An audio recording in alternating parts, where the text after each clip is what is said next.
Coronation Street teases that the weeks ahead will be the most harrowing for Debbie, as she faces the crushing reality of early-onset dementia. At first, Debbie dismissed her forgetfulness and occasional confusion as symptoms of perimenopause, something inconvenient but manageable. However, after a concerned friend pushed her to see a doctor, her world came crashing down. The diagnosis was blunt, without the comfort of ambiguity: early-onset dementia, progressive and incurable. Debbie left the clinic in a haze, her mind a swirl of memories already slipping like sand through her fingers. She walked through the familiar streets of Weatherfield as if seeing them for the last time. Every pub sign, every flower box outside number 13, felt like a farewell. Her instinct was to retreat. To build a wall between herself and the people she loved most. She couldn't tell Kevin, not now, not when he was battling cancer. How could she lay her burden on someone already staggering under the weight of his own? Carl was the first to notice something wasn't right. He caught her staring blankly into her cup at Roy's rolls, lost in a memory she couldn't retrieve. When he gently asked, she tried to deflect, but Carl had always seen through her. Later that evening, she broke down in front of him, trembling with fear. He promised to keep her secret, placing his hand over hers as if to anchor her in the moment. She begged him not to tell Kevin, not to tell anyone. The situation with Kevin, however, was already fragile. The complicated entanglement with ABI had created a toxic tension that infected every conversation, every glance. Debbie knew Carl's presence was like a match to dry grass. Still, she clung to him. He was one of the few people who made her feel like herself, even as pieces of that self began to slip away. When Carla expressed interest in buying the house next to Kevin's, Debbie saw an opportunity. She launched a bidding war, fierce and unrelenting, her eyes set on the home not for status or business, but for legacy. She wanted to be close to her brother, to spend whatever time she had left in his orbit, even if he never fully understood why. The disease, though, didn't wait for strategy or sentiment. It progressed. She found herself in rooms without knowing why she was there. She left the kettle boiling until it shrieked with fury. Ronnie, ever perceptive, grew worried. He watched her fumble keys, forget names, lose entire conversations. He confronted her gently, offering to help, to be her caretaker. But Debbie recoiled. The thought of Ronnie seeing her crumble, of watching her become a shadow of herself, was unbearable. She pushed him away, harshly, hoping cruelty would build the wall she needed. But the wall cracked when she misjudged the edge of the pavement and fell, blood spilling from her forehead onto the cobblestones. Ronnie was there in moments. He didn't ask questions. He cleaned the wound, held her hand, walked her home. It was then she realized the truth. Pushing him away wasn't protection, it was punishment, for both of them. She allowed him back in, slowly, cautiously. Still, her secret couldn't stay buried. During a family dinner at Roy's, she blanked out mid-sentence, her expression vacant. The silence was deafening. Kevin, still recovering from his own ordeal, looked at her with a mixture of fear and realization. That night, Debbie confessed everything. The reaction wasn't what she expected. There was no anger, no accusations. Only pain. And love. Kevin hugged her tightly, whispering, "We'll get through this." Ronnie didn't say anything, he just held her, tears glistening in his eyes. Carl returned into her life, just when she needed him most. Having spent much of his adult life in Germany, Carl had always maintained a close bond with Debbie, even if his relationship with Kevin had cooled. His calm presence, his ability to listen without offering shallow reassurances, made Debbie feel human again. He was there when she woke in the night, unsure of the date. He was there when she forgot the password to her phone and nearly threw it against the wall. But Carl's re-emergence created friction elsewhere. ABI, still wrought from Kevin's secrecy and emotional manipulation, found herself drawn to Carl. There was a quiet strength in him, a steadiness Kevin had lacked in recent months. Their late-night chats over tea turned into something more charged, more dangerous. Kevin, ever suspicious, discovered Carl's inquiries into the garage accounts. Carl had uncovered a scheme. Kevin had been operating a dodgy ring involving stolen cars.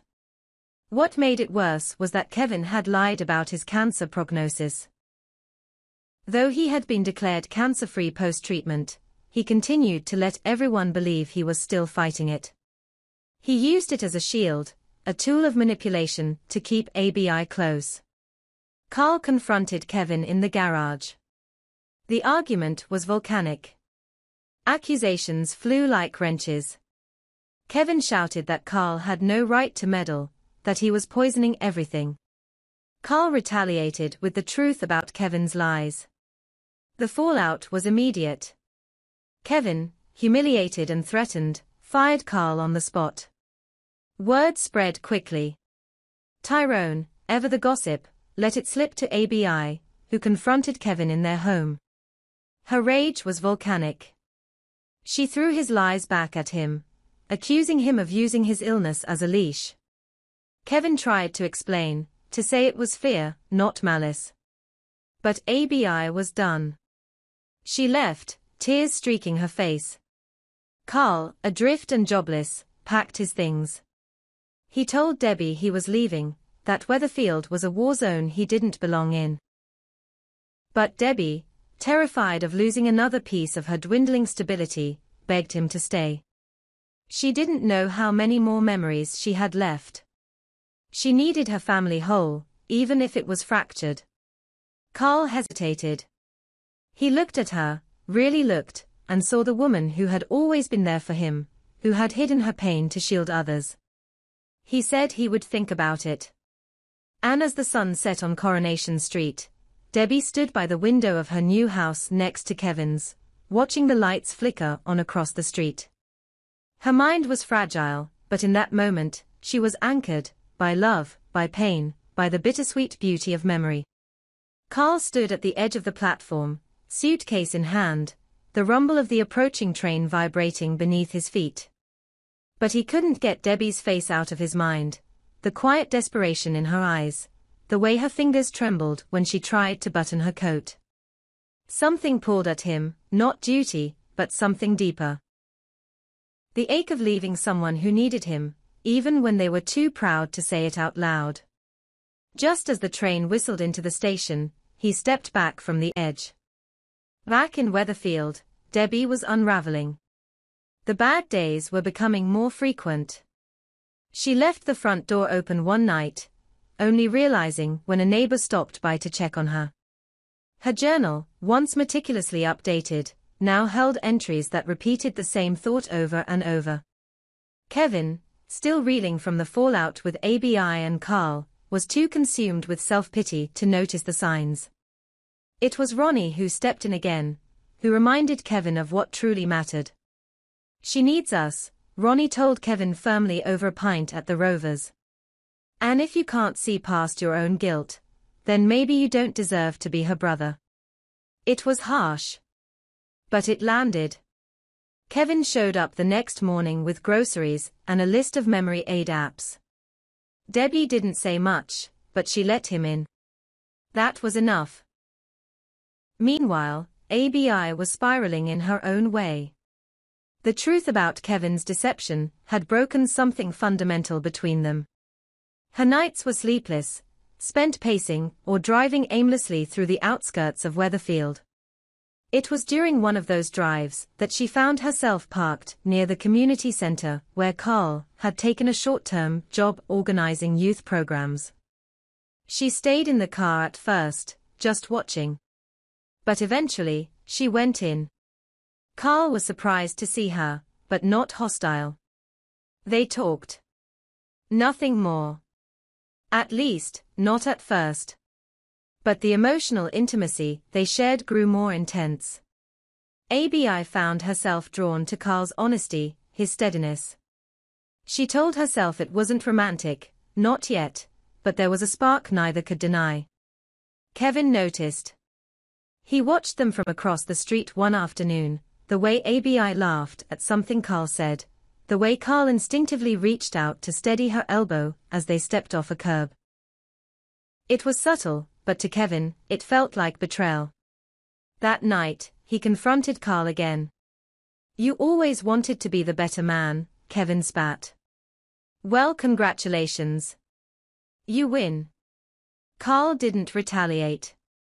He only said, "It's not about winning.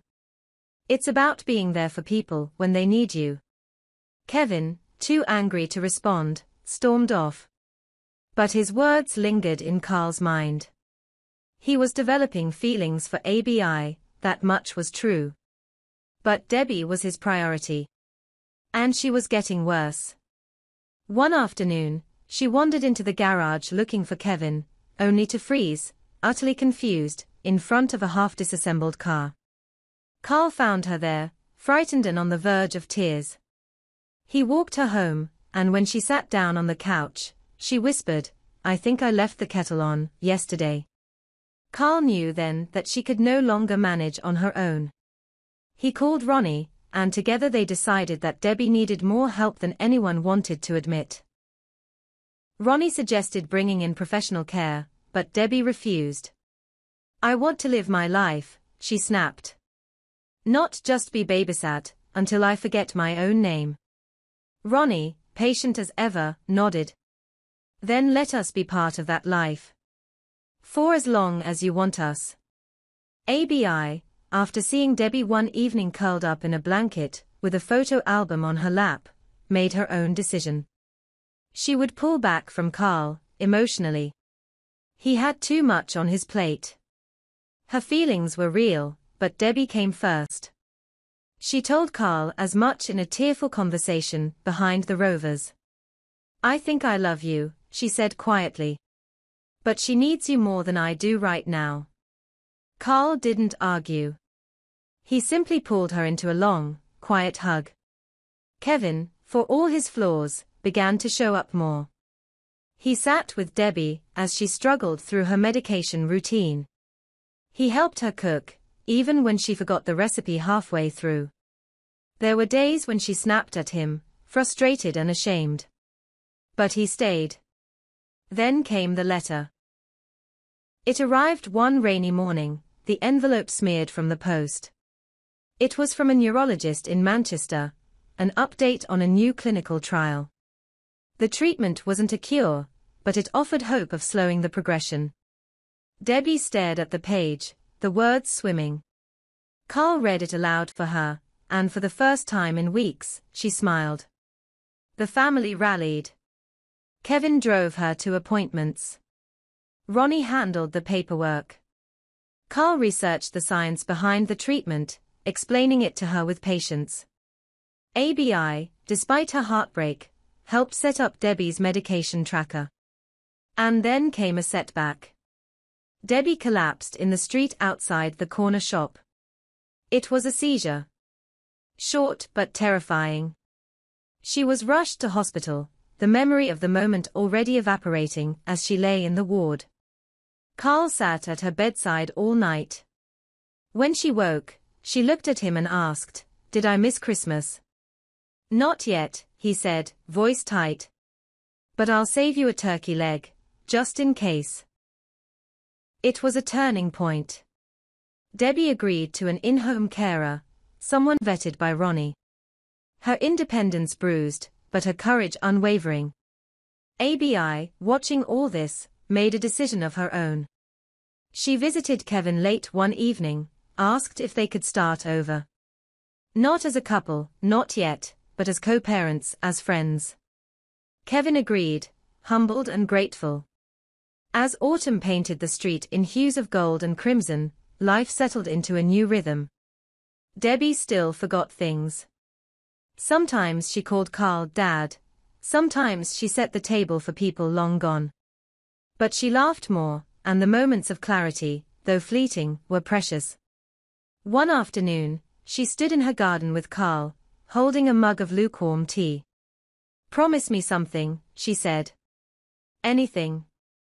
When I forget everything, remind me that I was loved. That I mattered. Carl didn't cry. He just nodded. You still are. You always will be. And somewhere in the flicker of her eyes, a glimmer of recognition lingered, like a star refusing to be swallowed by the night.